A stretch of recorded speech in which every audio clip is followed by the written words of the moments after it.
Hello lovers of the world, this is Sinta speaking. I love collecting books, especially if it's secondhand. There's something so exciting and fun about finding something new purely by coincidence, especially if it's at a discounted price. So far, every time I've traveled by myself, I've made it a point to hit up all the local secondhand bookstores in that area so that I can see what they have in store for me. So this Australian trip is no different. So I hope you guys enjoyed this short video about all the books that I found and bought while I was on my trip. So yesterday I went shopping.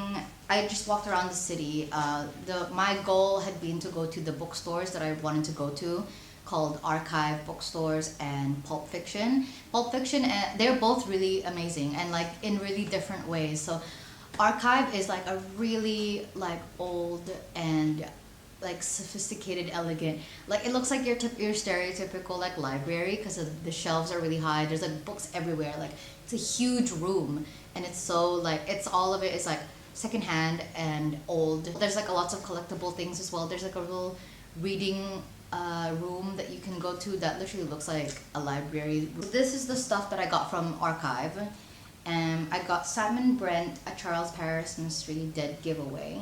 And honestly, I just thought that the cover was really interesting. And then usually if the cover is interesting enough to pique my interest, especially if it's somebody that I don't really know either or I've never heard of, then I'll probably read through. And then I guess like the premise was interesting enough for me to like pick it up. And yeah, so there's that. I tried to read it last night, but I got sleepy. Joan Hess, An Unconventional Corpse. My thing with buying books on this trip is that it needs to not be heavy because I'm taking it all back in a suitcase. And so I was looking for specifically for smaller books for paperbacks. And so that's why the first two are thin and like really small, and same with this one. I've never heard of her before either. I'm not really a fan of the cover either, but the premise is interesting. So it's about a girl who is a bookseller, and she is but invited to participate in this convention for a mystery convention, and all these five mystery writers are invited, and they all supposedly represent a specific subgenre of mystery, and I was really intrigued by that premise. So I ended up picking it up because I was wondering like what the subgenres are in this author's mind, I guess. And then the last thing I picked up at Archives books is Death of a Ladies' Man by James McQueen. I was browsing through, they had this shelf that was dedicated to Australian authors, and so I picked this one up thinking it was a murder mystery because it had the word death in it. But it's not, it's a collection of short stories, and I read the synopsis, and then apparently there's a story that's set in the Philippines, and so I was like, okay, I'll just get it. So I have now an Australian book, and so I'm interested in that. All of these books are from Pulp Fiction. So the only thing is, I had assumed that Pulp Fiction was also a secondhand bookstore, but it is not. It was a just a regular bookstore. And I walked in and I knew immediately, but like the place was really cool because decoration was nice, like the books were set up really well. And honestly, I wasn't really expecting to buy anything because I have this rule where I buy primarily secondhand books, but this one caught my eye. And I was like, wow, this cover is so cool. Like, what an interesting art style. And it's called The Conjure Man Dies, a Harlem Mystery by Rudolph Fisher. And it's from the Detective Club. So it's a reprint of an old book. I think they're doing like a resurgence of it. And I was like, oh, it's not too pricey. It's $25, which is $30 in New Zealand dollars. And then I opened up the thing, and apparently this is the very first detective novel written by an African American. And Rudolph Fisher was part of the Harlem Renaissance, and I was like, okay, say less. And this was the only copy left on the shelf, so I kind of saw it as like, well, yoink. So I ended up getting this too.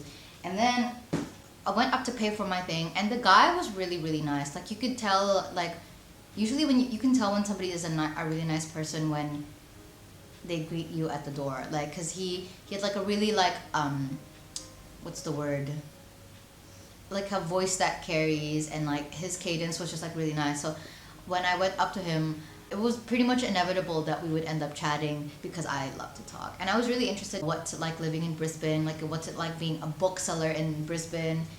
He and I chatted for like a decent amount of time. He got up and like showed me certain people's books. This is the best crime fiction novel that I've ever read. And I was like, all right, say less. So I decided to just buy it because honestly, I probably wouldn't have picked it up because I'm not really a fan of the cover. Sorry for being vain, but I like it when books are pretty. I decided to buy it because he was so nice. When I read this, I'll think of Ron. I got this in Gold Coast at a recycle boutique. I don't remember what it's called, Packas, I think. And it was actually mostly like clothes. Gold Coast has trams, and so like you can go from like one end of Gold Coast to the other on a tram. And I was coming from Cavill Avenue, which is like close to where Surfers Paradise, the beach, is. And then going like maybe 3 or 4 stops to my Airbnb. And then I was looking at the window, and honestly, I wanted to go back because my feet hurt. And then I saw it pass by, and I was like, oh. And then the train stopped, and I made this split-second decision to go, get off, and then go, and then walk the rest of the way. And I'm glad I did because I ended up finding this book. And so this is called Death's Head by Jonathan Ross. I don't know who that is. Honestly, I think if I had seen this in a different bookstore, I might have not picked it up. But the fact that it was the only book in Gold Coast I was able to find, the only detective book I was able to find in Gold Coast, I kind of just like picked it up. But it seems interesting. I've never heard of Jonathan Ross before, and the cover is also interesting. It's an interesting art style. Anyway, like I said, here's the book haul. Sorry, I got carried away.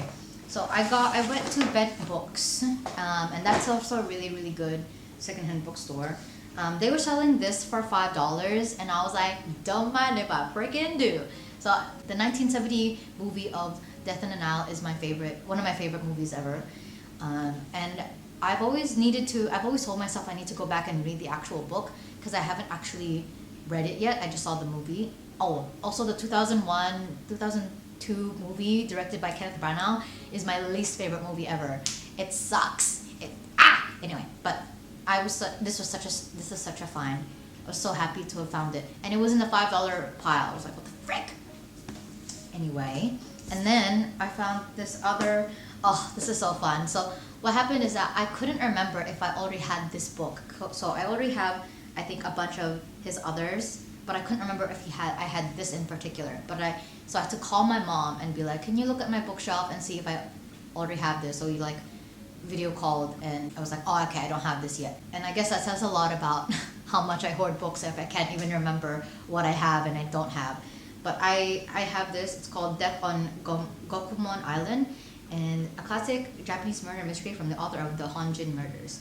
I'm pretty sure I have like a decent amount of these Japanese murder mysteries, which I haven't really had the time to read yet, so it's kind of a bummer. But this is also a huge find, and it is adding to my growing collection of that series. Like, it's so nice it'll be really nice to like see them like in a row when I put them in my bookshelf. And speaking of growing collection and putting them in a bookshelf together, I also found Death in August, and this is the first of the Inspector Bordelli mystery series. And if you watch my other vlogs, I don't think that's come out yet, but I actually already have Death in Florence and Death in Sardinia, I think. So I think I have all 4 of them at this point. So y'all just mad and jealous that.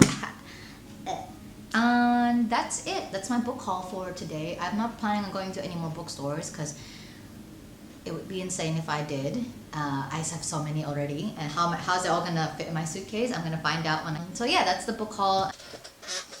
Thank you guys for watching this video. I hope you enjoyed it. Please feel free to subscribe to the channel because I tend to do reading vlogs and book review videos. So if you don't want to miss out on what I thought about the following books, make sure you don't miss out by subscribing. Okay, thank you so much, guys.